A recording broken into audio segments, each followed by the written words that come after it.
কাম করে। এই যে মূল লগতে আছে রাজু ভাই, এই এরিয়ায় রাজু ভাই আমি নিজেও কিন্তু নবসূত্র বোর্ডের ভাইস প্রেসিডেন্ট। তো আমি একটু কারণে যে আমার যে দলিতের যে শাবক, আমি তার ফেভারেই সদাই কাম করে যাও।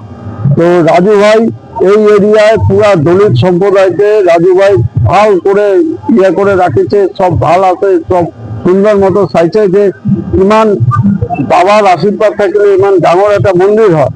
তো এই কারণে মই জানো যে এবার যেহেতু আগন্তুক ইলেকশনে আমার দিদি মমতা ব্যানার্জি আর আমার ক্যাপ্টেন অভিষেক বন্দ্যোপাধ্যায়ের আশীর্বাদ লয়ে মই ইলেকশনের কারণে সাজু হয়েছে। আৰু আমাৰ এই ইলেকশনে আপনি চাব যে তৃণমূল কংগ্ৰেস বিপুল ভোটে জয়ী হব। কিয়না ইয়াতে কংগ্ৰেসও মোৰ যেহেতু মই গম পাইছো যে কংগ্ৰেস একটু সিট এৰি দিছে।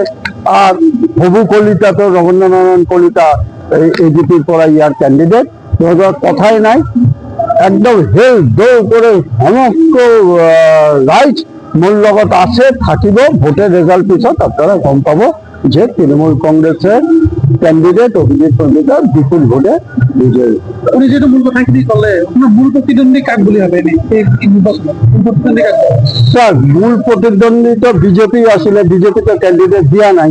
তো এতিয়া মই মূল প্রতিদ্বন্দ্বী বলে বেলেগের একো নাভাবো। মূল প্রতিদ্বন্দ্বী মই ইজি উপায়ে জিকি যাম। আর একটা কথা, আমি বেঙ্গলী সমাজ বা যারা ইয়াতে আসে সকলত এটাই রিকোয়েস্ট যে একবার চান্স দিয়ক না।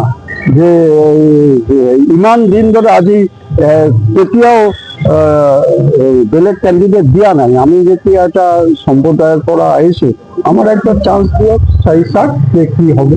মানে আপনি কিমান ভোটত জয়ী হম বুলি ভাবে? মই ভাবিছো আমি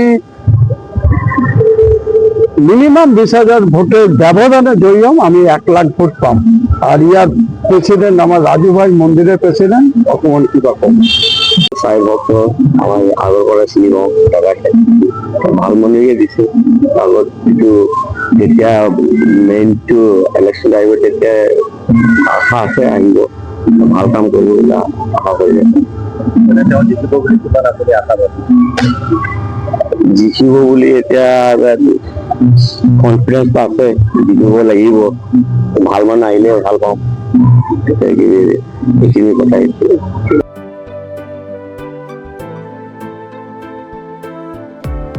শদিয়াৰ পৰা ধুবুৰীলৈ, বৰাকৰ পৰা ব্ৰহ্মপুত্ৰলৈ সকলোৰে মাজত চিনাকি এটা নাম প্ৰাতঃ টাইম।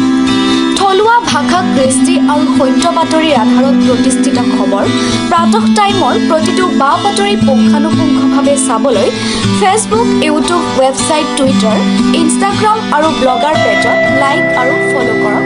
ধন্যবাদ।